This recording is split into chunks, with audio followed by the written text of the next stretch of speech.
It's very interesting because they're not crooks or anything, most of them. There's a few, and they've gotten a lot of publicity lately. But nevertheless, they have behaved as most humans do. They've sort of picked up the behavior of those around them. That's why it pays to hang out with people better than you are. I mean, if you hang out with people better than you are, you'll become better yourself. People have given you their money at Berkshire Hathaway or any other company, and I'm a trustee for them, in effect. And then the question is, they ought to, since I control the place, they ought to know the yardsticks. So if you do go to our website, go to the back of the report, and there's something that says economic principles, and we try to discuss everything that's important. And I tell them I'm going to put them in there every year so that they can hold me accountable.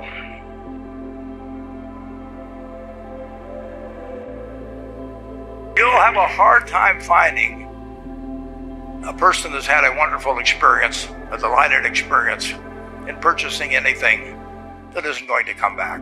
And similarly, if the memory is of rudeness, indifference, whatever it may be, they're never going to come back.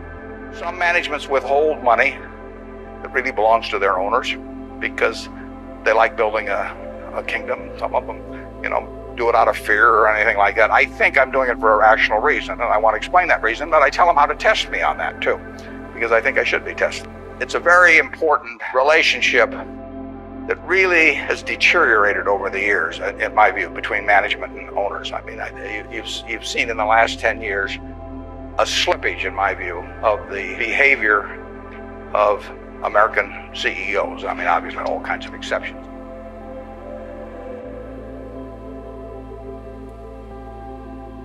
I run into CEOs periodically who really don't understand it. And they try to bluff their way through. You can see in their faces, they're frightened almost when somebody hands them a balance sheet or an income statement. They really don't know what it means, and they have to count on somebody else. And that's something you shouldn't count on. We make all our acquisition decisions ourselves. I mean, we don't call in consultants or anybody. We don't call in investment bankers, much to their disgust. No investment banking fees in the Clayton Homes deal, because it's my responsibility running Berkshire to understand enough about our acquisition decisions to make them based on the numbers that I see and what I see there. When I was in the National Guard and we would go to camp, in about an hour I was reading comic books. Pretty soon everybody's reading comic books. The language, every other word becomes some form of profanity. Everything you just sink. Well, what happened to American CEOs in the 90s is that the behavior, the situational ethics, sort of caused behavioral norms to sink. I say it's a little like how Mae West described her career. She said, "I was Snow White, but I drifted." And American management drifted to quite a degree during that period. I think it's very important, what that relationship is. My job as the leader of Berkshire Hathaway is to have visions and goals for the company overall with a long time horizon attached to them, and then to get those goals accomplished through other people. That's what it's all about. I can't do it myself. So I have to know where I want us to get to. I have to see over the next mountain if possible. But then I have to get a lot of other people to look over that mountain with me and really do the job. I mean, they are the ones that get it accomplished. So it's getting things done through other people. I've never seen a business, and I've seen a lot of businesses, but I've never seen one that delights the customer that doesn't succeed. I mean, what you want is that customer the next day when they think, do I want to rent a car or do I want to buy some furniture? What goes through their mind? It's the place where they've had a great experience.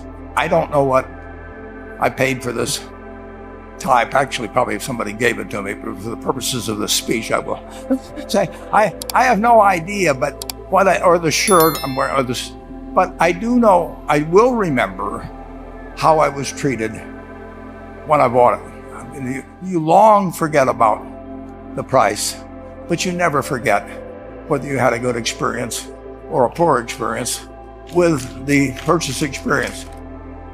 Some managements withhold money that really belongs to their owners because they like building a kingdom. Some of them, do it out of fear or anything like that. I think I'm doing it for a rational reason, and I want to explain that reason, but I tell them how to test me on that too, because I think I should be tested. It's a very important relationship that really has deteriorated over the years, in my view, between management and owners. I mean, you've seen in the last 10 years a slippage, in my view, of the behavior of American CEOs. I mean, obviously, all kinds of exceptions. It's very interesting because they're not crooks or anything, most of them. There's a few, and they've gotten a lot of publicity lately.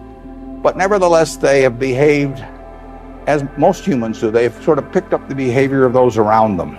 That's why it pays to hang out with people better than you are. I mean, if you hang out with people better than you are, you'll become better yourself. As a small business owner, and as you grow, you have to not only be able to project that interest in people's well-being and delighting them yourself, but you have to do it through other people. And you won't be able to do it through people who themselves do not feel they're being fairly treated, that their views aren't appropriately considered. So you really do have to learn to multiply yourself through other people. And I advise the young people to come to Omaha. We have a number of classes. The key is to, certainly in terms of your personal life, the most important decision you'll make is the spouse that most of you will likely have. And it's very important to surround yourself with people that are better than you are. You are going to move in the direction of the people you associate with.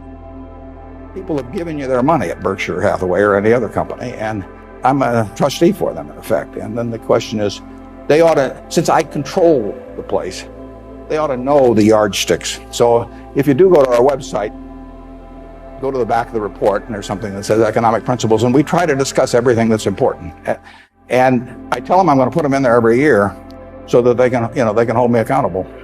You'll have a hard time finding a person that's had a wonderful experience, a delighted experience in purchasing anything that isn't going to come back.